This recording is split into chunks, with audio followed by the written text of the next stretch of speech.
peace. This is probably one of the most popular responses spoken at beauty pageants throughout history.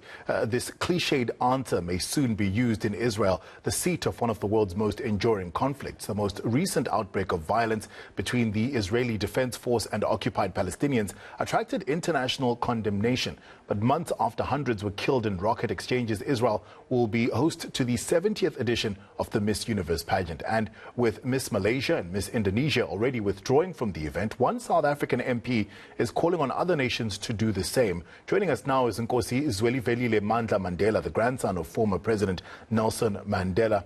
Inkosi Mandela, let me just start off by asking why you're calling for this boycott and whether or not a beauty pageant should be politicized.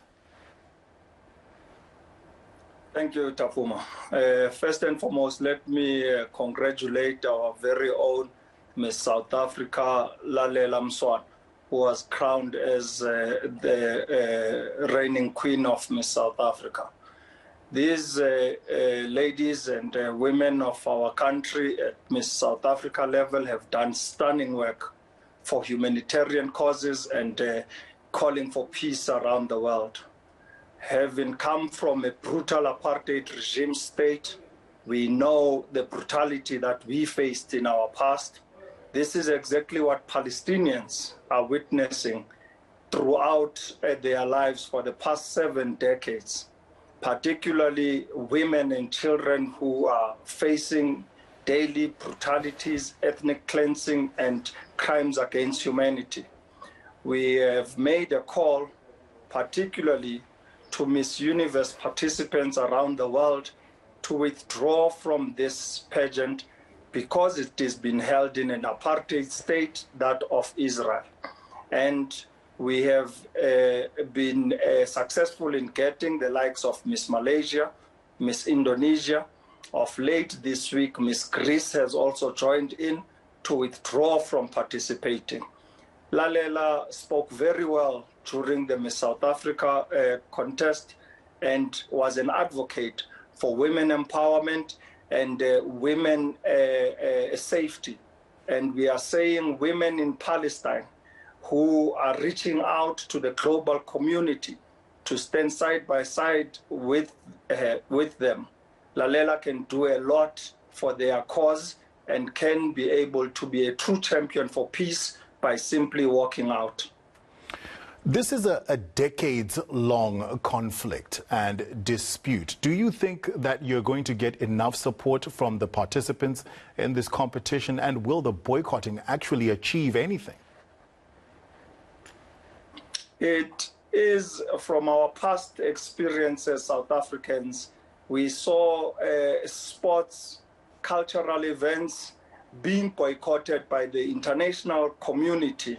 We had overwhelming support for the anti-apartheid campaign on South Africa, which was boycotted and sanctions were levied against it. And this is the role the international community played in ensuring that we witness our freedom in our lifetime. And we are saying, particularly as South Africans, drawing from our very own experiences, it is these little contributions that will weaken apartheid Israel and that will make it bear to the entire global community that indeed Israel is an apartheid state. We therefore say the simple acts like this go a long mile towards the Palestinian struggle. And this would be a show that South Africa is still a voice for oppressed nations across the globe. Have you engaged with the Miss South Africa organization directly? Absolutely. We have written a letter to Stephanie Wheeler, who's the CEO of Miss South Africa. We have also called on all former Miss South Africans to play a role in supporting Lalela into making this decision. It is a right cause, and it is a cause that South Africa has been championing. Our very own government has made it clear that Israel is an apartheid state. And His Excellency President Ramaphosa, while he was chairing the African Union, made this statement at the African Union that Israel is an apartheid state and we should continue supporting the Palestinians through their struggle for self-determination. We therefore believe that they will be able to do the right thing and simply walk out. We do support Miss Universe and we will continue to do so. And we are only calling for this boycott because it is being held in an apartheid state. All right, Inkosi Mandla Mandela speaking on the Miss Universe pageant, which will be held in Israel. He's calling for Miss South Africa to boycott that competition.